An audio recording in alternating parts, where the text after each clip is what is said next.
Well, hello everybody. Can you hear us? Hello. Hi, Andrea. Hello, Benoit. Hello, everyone. Hi. Thanks for joining. We're going to start in a couple minutes. We're just going to leave some time for people to join the webinar. In the meantime, you should be able to send over questions and maybe even chat. I'll be monitoring them throughout the webinar. Feel free to write any questions you may have, and we will answer them as we go, and we'll also have some time at the end to speak. And also tell us if sound is good, if video is good. Otherwise, we'll fix that. Yes. Cool. No, I think that it's 3 p.m. sharp, Milan time. So shall we start, or maybe wait a few seconds before waiting for other people? Let's wait 30 seconds, maybe. Okay, let's do that. And in the meantime, we can introduce ourselves. I think we can start like this. So Benoit, who are you? Well, first of all, my name is Benoit. Come from Paris and tech evangelist for Amazon Alexa in Europe. There, objective, well, it's to be in contact with developer community and help them building engaging skill. And what about you, Andrea?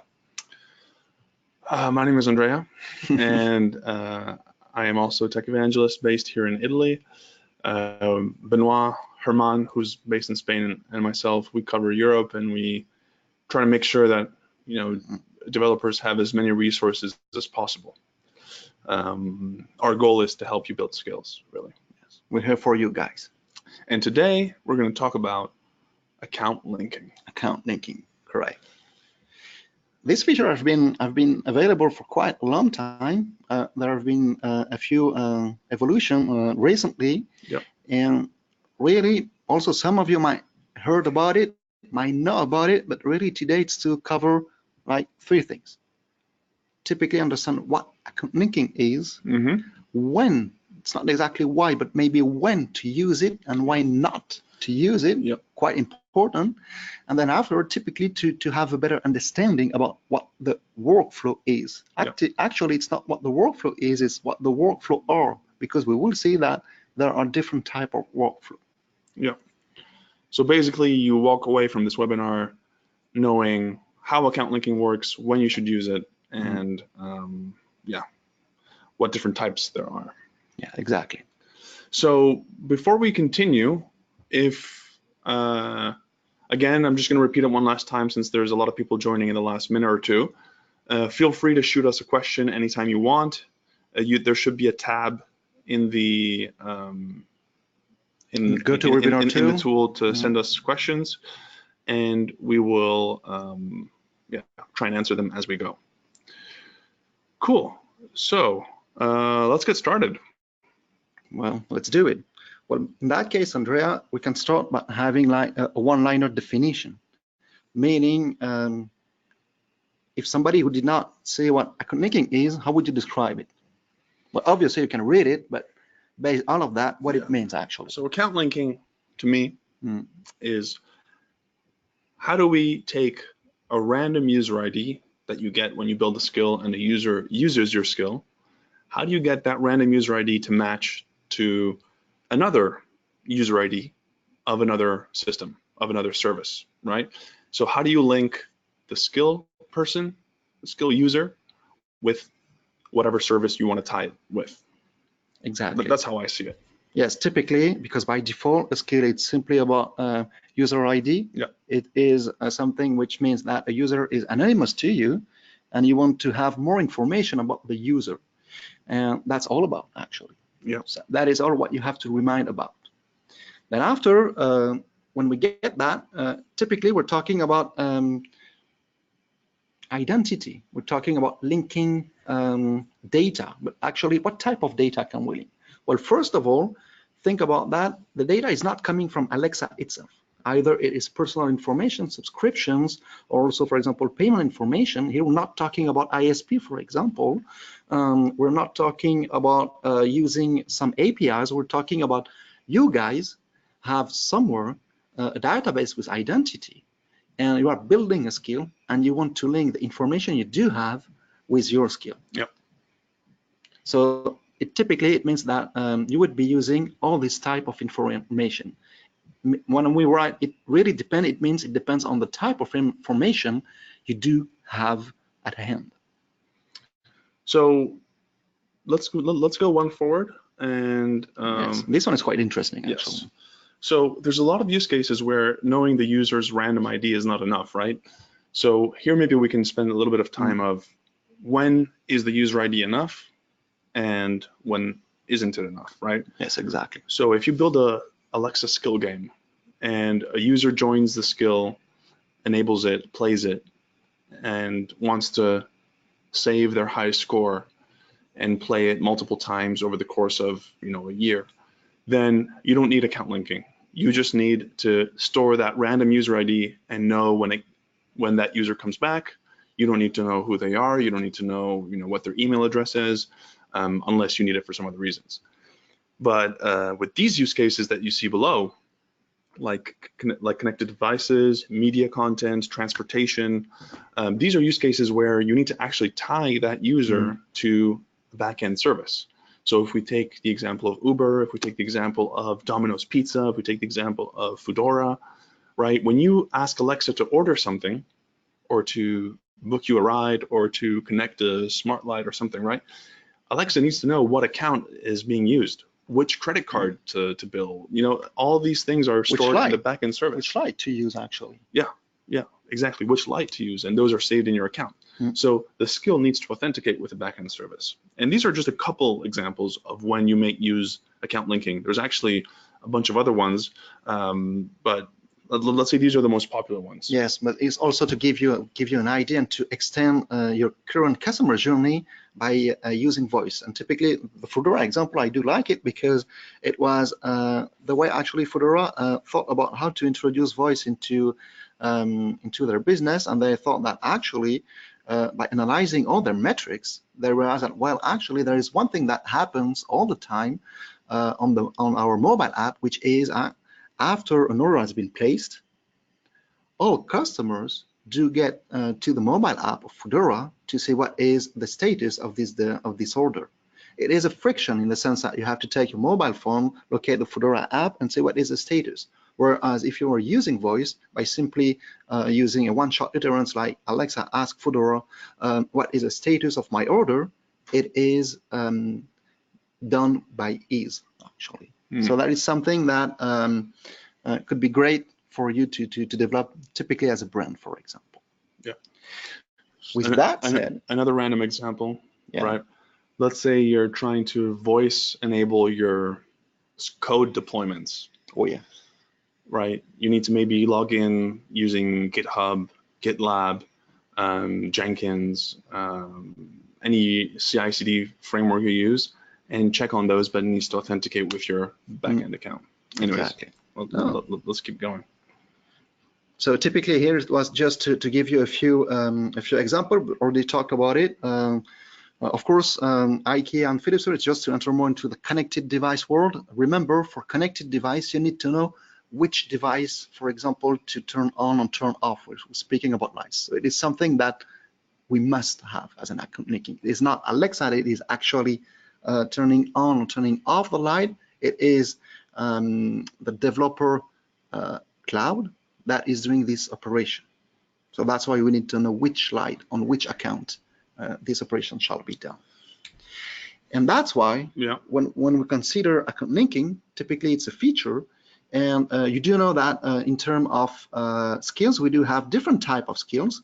Typically, for example, we do have custom skill, we do have smart home skill, we also have music skill, video skills, different type of skills.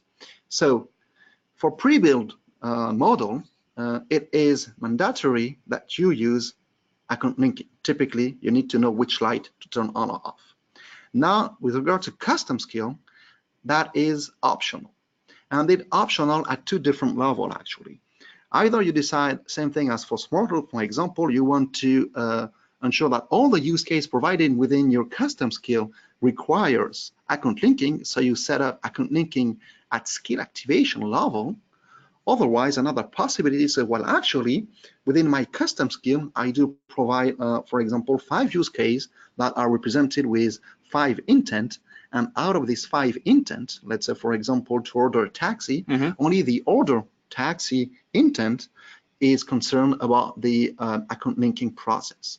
So with custom skill, you can put account linking at 2 different levels. Also something to keep in mind when thinking about designing. Yeah. So just answering some questions, yes, because I don't see them on the Yes, I see here. That. Will this recording be available afterwards? Yes, sure. You only need to use the same link you used to register to this one, and it will be available into a replay. Frédéric, you mentioned that you don't hear us anymore. Please let us know if you hear us now. Yeah. But everyone else was saying that the audio is good, so hopefully it's still good. Yeah. So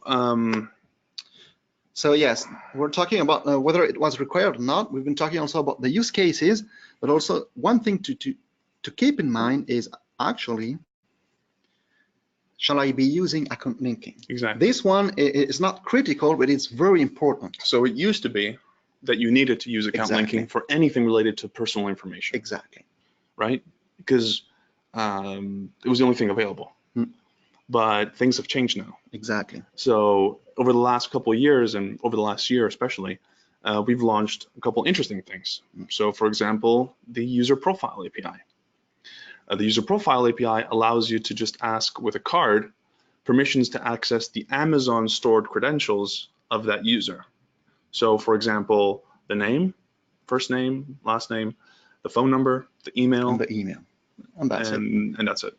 With the settings API or with the address API, you can get the zip code, you can get the device address.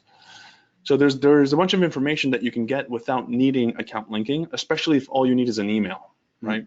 Or also a name, for example. Let's think about personalization. Yeah. When you greet a user, if you want to say, "Hey, Andrea," to have this Andrea given name, you don't need to have account linking for that. You can simply use the customer profile API. That's way more simpler. So how does the customer profile API work? Is it just voice enabled, or what does the developer have to do to use the? That's actually a very good question. Customer profile API. And considering account linking, but also considering these APIs, like customer profile APIs, it is under the customer consent. So it means that to ensure that you as a developer get the consent, it will not, I repeat, it will not be done by voice. You will go on the Alexa app and provide permission to the skill itself. But on the workflow side, it is as a custom skill, you will send a card to ask for permission, and the user will go to the Alexa app and give you permission or not. Yeah. So yeah, the UX flow, just to recap, is you try to get the name. It's going to give you that the user hasn't given permission. So you send a card to ask for permission. You only need to do it once per skill enablement. Exactly. Then when the user uses the skill, you have consent, so you can access it automatically with an API call, and you can use that information inside the skill without needing to have any further input from the user. So that's the customer profile API, and again, is sufficient for when you only need full name, given name, phone number, and email. Which cover a lot of cases, actually, where previously I've seen developers using account linking only for the sake of given name or email. Yeah. You don't need it anymore, and we will see later why, because when we consider the basics about account linking, like a little spoiler, it's based about 002.0. So it's a bit more heavyweight to build it than simply calling an API. Another way to put it is account linking has a bit more of a burden associated with it for a higher payoff, right? Because you have complete control of what backend information the user gives you. But it's a bit more of a burden both on the customer because they have to log in to a service, and on you because you have to use the OAuth 2.0 protocol. You have to fill in all the account linking details. You have to have a redirect URL. You have to have a landing page URL, and we're going to see how to make that easier with a ready-made service. But it is a bit more work. So only use it if you actually need it. Yes, on purpose. Yeah. Okay. Now next, about basics. So as we mentioned, it's about 0.2.0. So it means that whatever happened, you must use 0.2.0. There is no way around. So what it means that typically, depending on the brand you represent, or either you're a freelance developer, maybe you do have or you do not have an IDP, meaning an identity provider of your own, which actually is linked to your database, for example. Well, in that case, if it's not the case, meaning you don't have your own IDP, it's not a problem. Actually, there's a lot of public IDP out there, like for example, Facebook, Google, Twitter, and we'll have a few words after about login with Amazon, which is quite simple to be used within your skill. So basically, you need this identity provider with OAuth 2.0, first thing. Yep. Then after, there are two workflows to keep in mind about account linking. We've been talking about it. First of all, it is about the setup. Actually, I have my skill. I have my user database. It means that the user shall enter credential to ensure that the two identities are linked. We can code it as setup phase. Then afterwards, as it is done, as Andrea said, only once per skill activation, unless the user deactivates the skill, of course. What it means that the Alexa service will send in each request sent to your backend service this access token. Yep. So the objective really is to ensure that an access token from an IDP, meaning an identity provider, is provided to the Alexa service, and Alexa service will give you back the same access token each time a request is sent to your skill. That is about the basics. Yeah, that's just a very high level, and we'll see some overview diagrams to make it clear. Yes, so based on these basics, first block, it's IDP, identity provider. So we've been mentioning that some of you might not have some IDP. So what's nice about logging with Amazon? Well, first of all, as a developer, you're using the developer console. Yeah. So it is an Amazon developer account. So if you want to use login with Amazon, you will use actually the very same developer account, because this account is not dedicated only to Alexa, but also to other services provided by Amazon as LWA. Yeah, and you can also be sure that anyone using an Alexa skill has an Amazon account. That is a second quite important so point. You're sure that that identity provider is used and can be used. Whereas if, for example, you use a bit of an obscure identity provider and people don't have an account through that provider, then yeah, it won't work. Yes, you might be sure to reach all your users, actually. That's Exactly, your point, yes. which is quite important. Then after here, maybe two things to remember about logging with Amazon, two concepts. It's first of all, our objective with this identity provider, it's to link our skill. So it means that at some point, we will need to configure the account linking feature for our skills. Yep. And this information will come from a security profile from LWA. And from this profile, typically we'll get some credentials, what we call the security credentials. And this credential will be used on the account linking configuration. Then also, with login with Amazon, we do have customer profile. It means what are the data from an Amazon account you could access to. And typically, to this data, we have three scopes available, which is the profile scope. You have access to the ID of a user, the name and the mail address, or simply the user ID, because actually you don't need to have any personal information. You simply need to have this ID to reconciliate, for example, connected device. And also, if you want to have a geographical, like not persistent, but reconciliation, you could use postal code. Yep. So that's actually the thing to remember about LWA. Cool. Now, if we consider about the workflow, actually, once you will be building account linking, it's quite easy. But the first time you see it, you might be afraid about it, and to really understand between what the workflow look like and what kind of information I have to enter, could be quite complicated to understand. So typically here, our objective is to bridge the two together. So just for context, right, what you see here on the right is the developer console. When you go to your skill and you go to the account linking tab, this is what you're going to need to fill out. And on the left, we're going to walk you through what each field comes from, what it is, and how it relates to each other. Exactly. So let's start. What do all these fields mean? But first of all, here, on the security provider on the right side, here we have auth code grant, which is authorization code grant. It is the type of authorization you will be able to perform. We have implicit grant or authorization code grind. Sorry, it's about, you know, French English. This word is quite complicated. So why showing you this one? Multiple reasons. First of all, because it is common between smart home skill and custom skill. Second thing is, if you do consider some identity provider, some of them will require to have authorization code ground. And third thing, it is more robust to simply have implicit grant, because it had another security steps actually that we will see. Okay. Then after, on the left side here, we are talking about the setup phase. Typically when a user activates a skill or click a link account code. Yeah. So for the setup phase, what's happening?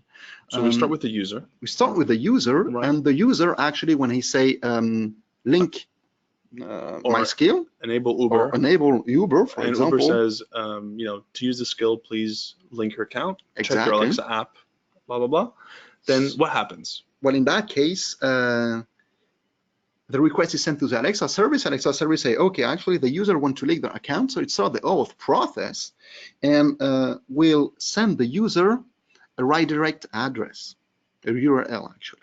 And this URL will correspond to what? Will correspond to, on the right side, to the authorization URI.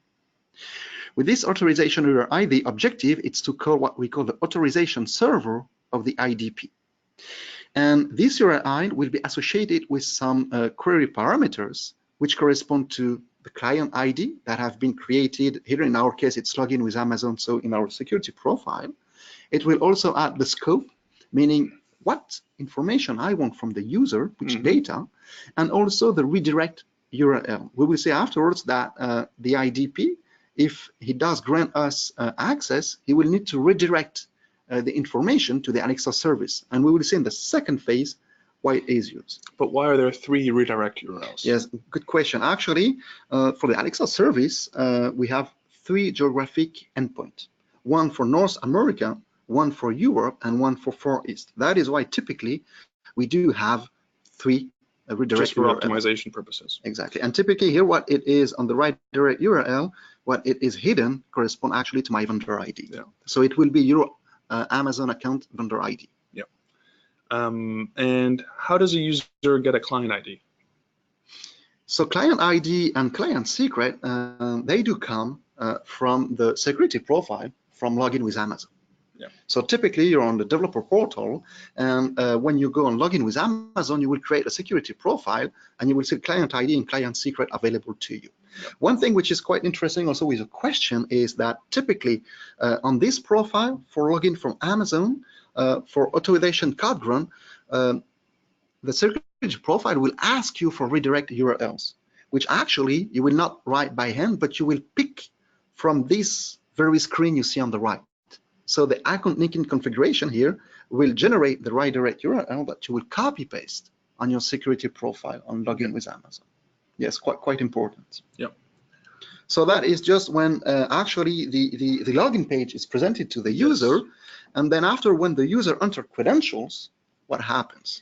Well, it uses other type of information that we have configured, and the objective here is to take the credential, ask the IDP if it's fine or not. If the IDP said, okay, it is a valid credential, here is a code I provide you, and with this code, you would be able to ask me for this famous access token so that you can require data afterwards.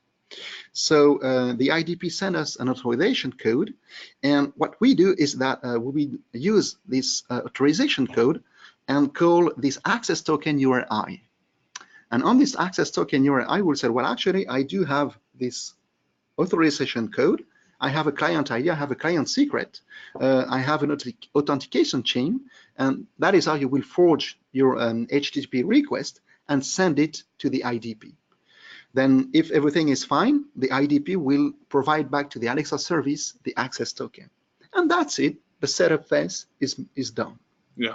So keep in mind, all of this happens in a split second. Exactly. We're walking through step by step, just so you know, like what happens in the account linking process, but it's very similar to any IDP OAuth process. Typically here, for a user perspective, it's simply about saying link account, enter credential, login, and that's it. Yeah, but this is what happens under the hood. Exactly. All right. So now once the setup phase is done, we see that there is what we've been calling a runtime phase. So what it means that how do we use it? Exactly. How do you use it on a daily basis, on a request basis? How do we use it? Typically, take a custom skill case. Alexa asks Carrefour for a ride to work. Here, typically, your account has been linked, and as usual, you do receive a request with an intent, with maybe also slots and all the session information. There is one thing that will differ actually, which is in the context of the request, you will receive an access token. And this access token, you will first validate it, then after you will write code using this access token to call this IDP to get all the customer data you would like to use and that you got consent for, meaning remember the different scope we've been talking about. Here, there are two things to remember about custom skill that also I see a lot of developers getting mistake about it. I'm sure also you have also quite often the question, be careful. Here on the request, you do have access token, but you also have API access token. These two guys, they are quite different. Access token is for smart home. API access token is not, access token is for smart home, true, but it's for account linking. Yeah. And API access token, it's to use the Alexa APIs. Typically, we've been talking about customer profile, for settings example. API. Just this is the endpoint that you would use and token to use in your skill request to access those APIs. But the access token is related to the user, so you'll find it in the user object, and the absence of an access token also symbols that the user has not linked their account. So you will only get the access token if the account is linked and linked correctly. Exactly. Because that token basically gives you a key to access whatever service you've decided to use. So for example, if we were using Login with Amazon and the user gave you access and you get that access token in your skill request, that is the only thing you need to send a request to Amazon to get the profile information. Exactly. Right? That key combines username, password, and permissions for whatever you requested at the linking phase. Exactly. So it's quite important. Yeah. Okay. And careful not to confuse it between the API access token, which is the Alexa API access token for other things, and the access token for the user. Yeah.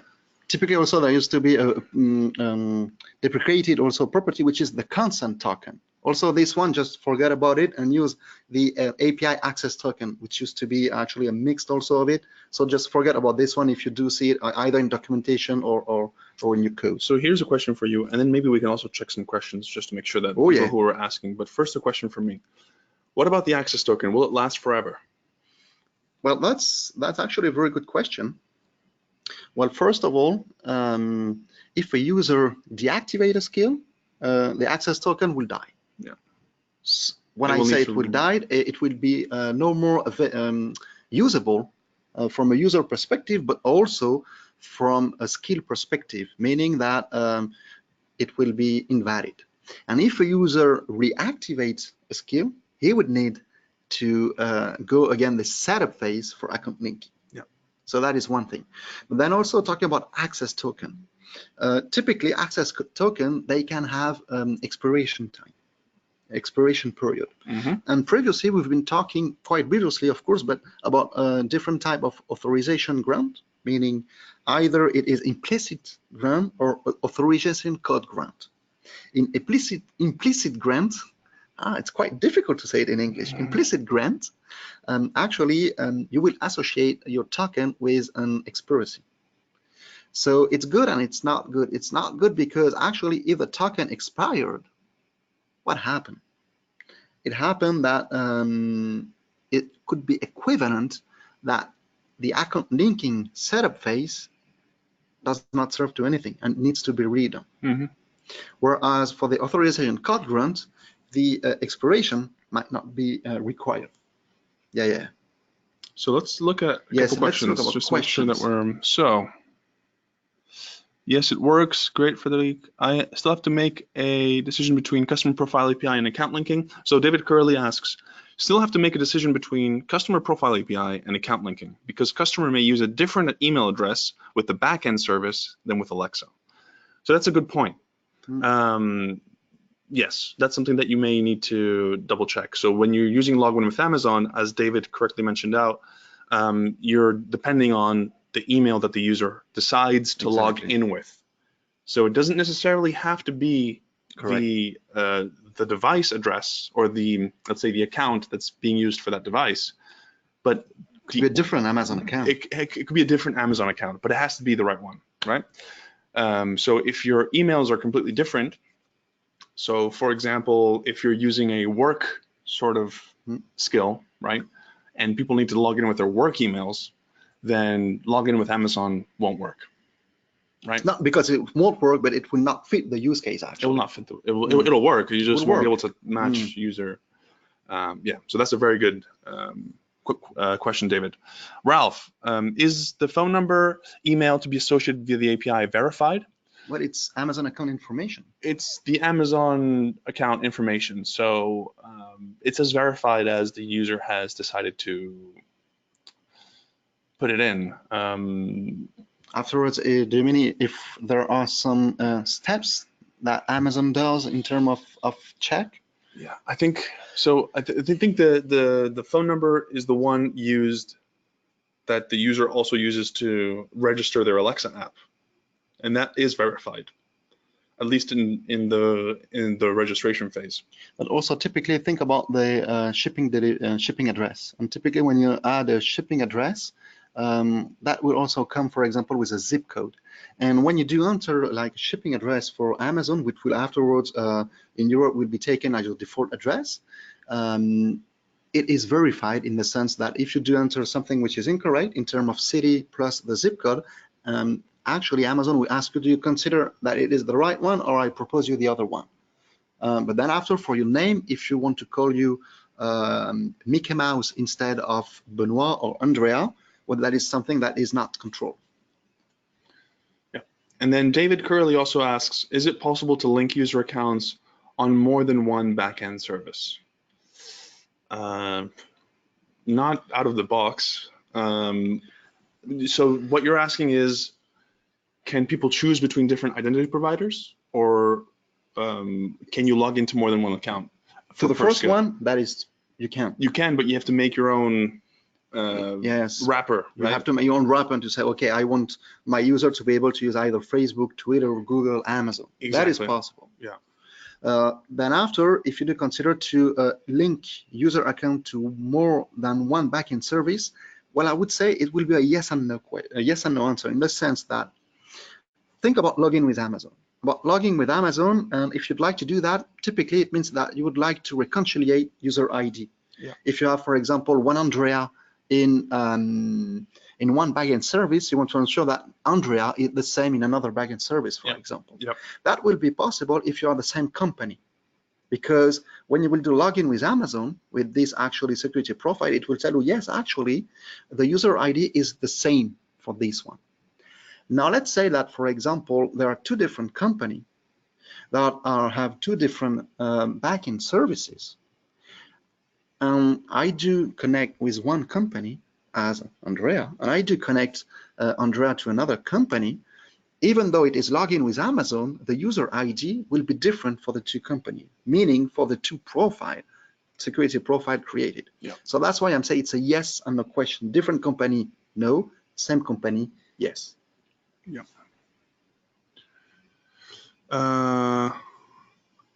Now, David, can one skill link to both my soccer team and my Domino's account? No, unless you have, I would say no, because you would need to maybe you would need to create your own identity provider where the user has previously given that service access to both accounts, right? So you need to have like a hierarchy of IDPs, which the top one in the hierarchy you will use for your skill. And also it depends on the brand, typically if Domino's allow it or not. Yeah, as mentioned. All right, let's continue. Yes, we're talking about custom skill and about runtime, about what information additional information is received with account linking access token. So now with Smart Home. Smart Home actually workflow will be exactly the same, except that we're not talking about an access token. We're talking about a bearer token that is added into the directive that is sent to your skill within the endpoint that is concerned by, for example, turning on or off a light. But typically, it is exactly the same purpose that the access token for custom skill. Yeah. You do get this token, and you can act upon to decide actually which account it is and which device complementary with the endpoint ID I need to turn on or off. Yeah. And this one, for Smart Home, that is mandatory. Okay, so let's move forward by one. And now typically about this process. So let's say that we can call this process the classical account linking, and you will understand why in a few minutes. But typically to this classical account linking process, there are some best practices. And most of them, they come from actually things that you need to perform to ensure that you will pass certification. Yeah. And a typical one, for example, is provide a login page in the user language. If you do provide a skill, for example, in a multi-language, multi-local, let's say we have a user in Italy, user in France, user in the UK, for example, they all speak different language. So to provide a login page in Italian for French guy or for a UK guy does not have any sense. Yeah. And that is something that you can control either by using HTTP header that is sent to you by the Alexa service, or simply on the front end side with looking at the browser language itself. It could seem that a detail, but that is something that is checked at certification time. Another one, it is mobile friendly, about still the login page. Think about that. Let's say that your login page, it's a web page. And on this web page, you do have a lot of different widgets. And if this web page is not mobile friendly and you can see the whole web page, the user will be lost and might not find where actually he needs to enter credentials. So think also about being mobile friendly. And account recovery and creation, it is on the UI that you will propose to users. It is about login password, typically forget password, but also create account. That is typically what a login with Amazon does. Yep. So that is for best practices. Yeah. And the rest are quite common sense. Common sense. So what's something new that came around? Exactly. We talk all about that to say that is something quite might not happen about account linking. Yeah. And so that is what we call app to app. Yes. So conventionally, account linking is very much user driven, right? The user enables the skill, and therefore they are required to log in through whatever service from the skill. But that's taking a very big assumption that the user goes to the skill, opens it, and wants to use it. There's a lot of cases where you may have a service, right, that is also Alexa enabled. Exactly. And you want to be able to link the skill to that service from the service itself, right? Exactly. So what if Uber in the app, right, said, by the way, you know that you can also contact Alexa. Do you want to link your account? And it's kind of like the reverse, right? Because from that skill, it's the exact opposite. You log into your your Alexa account, right? Like you would when you go to alexa.amazon.com or when you log into your app, and the app, Uber or Domino's or whatever, will get the user ID of your skill and will be able to authenticate. And the cherry cake about that is that we're talking about authentication, but also it means that from your app, you would also have skill enablement. Yes. So it's not only about account linking, it's about from your app, when you click, for example, as Andrea said, on the Uber app, or for example, on the iRobot app, you click link account, it will activate the skill and will link the account for you. So it's like a charm, actually. Yeah. So the next time you use Alexa, you don't even need to enable the skill, and you definitely don't need to log in. So it's kind of like removing all of the burden, or not removing, but moving most of the burden of account linking, reducing it somewhat, because it's going to be moved in the context of when users actually use a mobile device, right? Because when you use your iRobot app, you can do it from there, but you're already using your phone, or you're already using the website. But when you're trying to use Alexa, you don't want to go to your phone and log in. Exactly. Right? So app to app is very new. I think it got announced like a couple months ago, or even less. Not like even less, like 2 weeks ago maximum. Yeah. Like 2 weeks ago maximum. So it's super new, very useful, and yeah, hopefully we'll see a lot of people using it. Yeah. So how does it work? And typically there are a few things to remember about it. So about what's the use case, why using it? Okay, we got all that. Now, currently what we do have is we have 2 workflow that we will look at a bit into more detail afterwards, but either you're on iOS or not. That is the first thing. So we're not forgetting about Android. The product team is working hard on also having the same features on Android. But let's see currently what are the 2 workflows. So Alexa app workflow, what it means that you're on iOS, you do have your own mobile app, you do have Alexa app. The 2 apps are installed on the mobile device. And from your app, for example, this iRobot app, in that case, you will have a button that will say link your skill. You simply need to actually click this one. That will automatically open the Alexa app. And from the Alexa app, you will simply acknowledge the fact that you want to link your iRobot account with the iRobot skill. And that's it. From a user perspective, afterwards, skill will be activated and account linking will be done. Yeah. So it's quite easy. Then after, let's say that actually you're not on iOS, or you don't have the app installed, or you don't have the app installed. But in that case, this workflow will still work. It will be a little bit different in the sense that it will still start from your app. But from your app, you will not call the Alexa app. You will call login with Amazon. So typically, a login page from login with Amazon will appear. User will enter their credentials, and that is where the association between your app and the skill will be done. So just to be clear, it works on all devices. It's just that there's a even nicer user experience for iOS, but we're working on adding it for Android as well.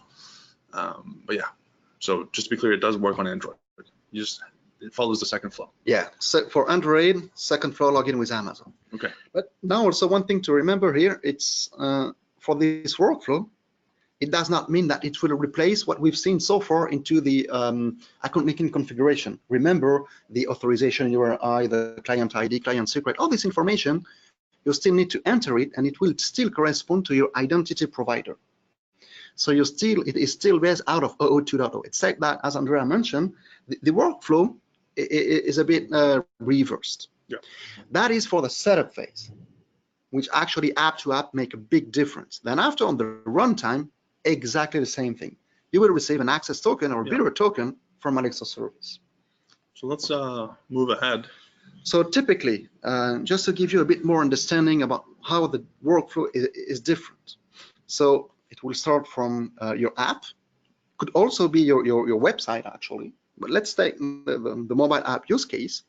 Here the mobile app use case will ask to the backend of your app to get the Alexa app URL and login with Amazon fallback. Yeah. Because let's say, for example, the Alexa app is not installed on iOS, for example, you will fall back to login with Amazon. First step. Then after, consider the Alexa app is installed. What happened next? It happens that your app will call the Alexa app with the objective of one thing, to get an Amazon authorization code. This code, it means that we are using code grant, and our objective, of course, is to get an access token. Yep. But here it is an Amazon authorization code. It is not a user authorization code. Do not make the mistake between the two. Previously, we've been talking about the user authorization code. Here, the Amazon authorization code, it's to say, regarding to login with Amazon, the identity of a user in Alexa, which is actually an Amazon account, that is the authorization code associated to this one. No. Then after your app receives this authorization code, it said, okay, I do receive this code. Now I want to get the Amazon access token. So typically from a code, from an authorization code, when you want to get the access token, you call the IDP authorization service and you say, hey, actually, I have the access token. I have the client ID, client secret, all this information. Please provide me the access token. Mm-hmm. So typically that is what LWA, login with Amazon, will return you, the Amazon access token. And you said, okay, So Amazon provide me the access token from a user on the Amazon account running this Alexa app, even it's installed or not, this Alexa user. Now on my side, as an app, I will also generate a code, an authorization code, so that actually the Alexa service would be able to get an access token from what? From my own identity provider.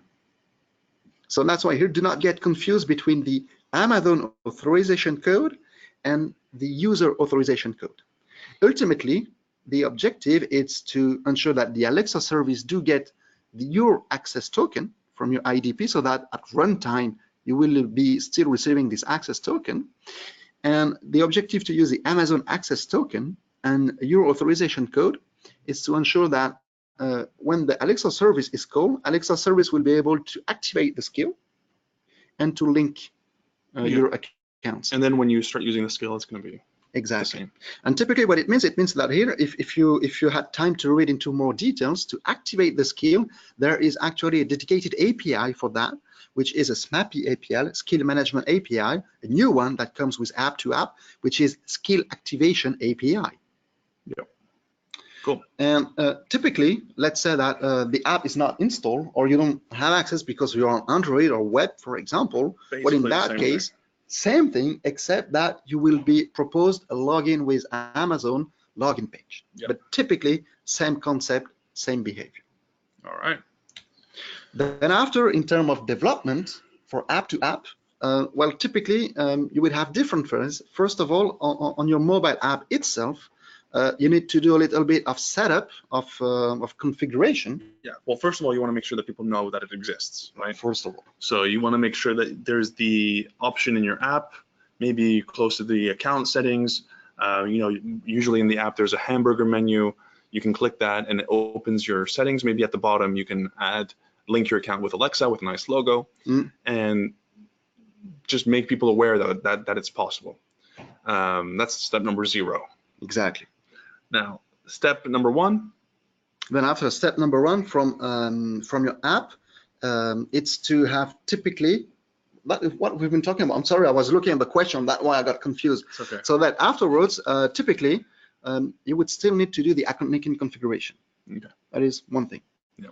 Second thing is about the link phase. It is all this operation we've been mentioning. It is typically to write the code to ensure that all the request and response and redirection will be handled between your app and Alexa service. Yeah, which can be through the Alexa app or through exactly login with app. And typically, which is quite interesting here, when you talk about implementing, and we will see afterwards in the resources, the doc is very good and it is very good at this one about implementing, in the sense that for each of these steps, it will provide you actually code samples. Yeah. About how to get the user's Amazon authorization code, how to enable skill and complete account linking, so on and so forth. And ultimately, you would have the runtime, typically this famous access token that you'll receive at each request. Cool. So that's it. Do we have any new questions that we can answer? Yes. So a new question from Danielle. Yeah. I'm using OAuth. I'm using OAuth platform to receive the credentials from the users and check it in an external database. Is this a good practice? There is this and the alternative. So the credentials from the user. Typically, you don't really want to exchange credentials. The credentials, you do provide them on the identity provider. Yeah. You actually, as a skill, you will not need to have, and that's the whole objective and the whole beauty of it, is that you do not manage identity, you do not manage credentials. There is a third party managing that for you. Yeah. So it means that here, if you do receive credential of the user, it means that you do consider yourself as an identity provider. Yeah. No? Yeah. So I mean, it works. Technically, it works, but I wouldn't say it's if you can avoid dealing with user credentials manually, it's always best. Try and because the beauty of the access token is that it's a one-time key, basically, right? It gets generated for that request, you use it, and then it's done. So, but also here maybe if Daniel had the objective, or you could be as the same company, the same brand, the same developer, you could have the two jobs at hand, meaning on one side you represent your own identity provider, and the other side represent your skill. But that is two different objective, of course, but two different entity. Yeah. So as to speak, you shall not mix the two of it. Yeah. Cool. All right. Let's go forward one slide. So typically. So just to recap. Recap. Again, smart account linking is used to link your skill with an external service, and vice versa if you use app-to-app account linking. So accessing your skill by an external service and automatically enabling the skill in your account. Account linking is mandatory for smart home skills because, of course, it needs to know what devices to target, and optional for custom skills. We kind of talked about the differences between when it's useful, when it's not, based on the user profile API, based on other APIs that are available to you that give you different pieces of customer information. And app-to-app account linking is much better, in terms of friction than account linking, because if you think about a voice experience, you never want to have to stop that voice experience to check an app or to check a website. With app-to-app account linking, you can do that linking process beforehand. Not only that, it gives your skill visibility through that service. So if Foodora on their app gave a little section saying you can access, you can ask for your usual order on Alexa. Exactly. With a button, link your Alexa account, and you click there and you log in. You're already using your phone. You're already using Foodora. You find out that you can use the skill, and then once you do use the voice experience, it just works. It's like, wow, how does it know everything? Well, that's because you logged in and you linked it, right? So it'll make the experience a lot better. So if you can have the option, do use app-to-app account linking. That's way better. And now typically it's time for you guys, if you'd like to dive deep a bit more about what account linking is, when to use it, and to get a hand at it. Well, typically here there's a lot of different resources. Either it will be coming from documentation, the first one, a blog post, the second one about the how-to. It's like a summary about what we call the classic account linking, which is very good. App to app, this link will link you to the documentation, where you also have all the code samples for the step-by-step app to app process on the setup phase, of course. Best practices. Most of the best practices we've seen actually are also outlined there. Skill sample. This one is hosted on our GitHub. Is using also the classical account linking and expose AWS services. So it's not using login with Amazon, but services like Cognito, for example, to be used as an identity provider. Cool. And of course, if you'd like to have a bit more detail about how login with Amazon works, you have all the documentation also at hand.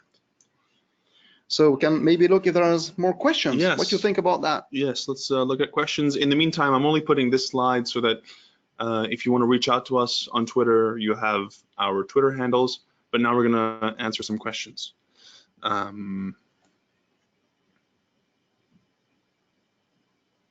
So a question from Richard.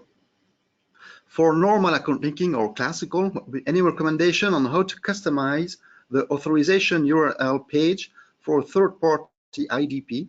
My skill has been removed from the skill store because the third-party login page includes a create account link, which is not allowed by certification rules.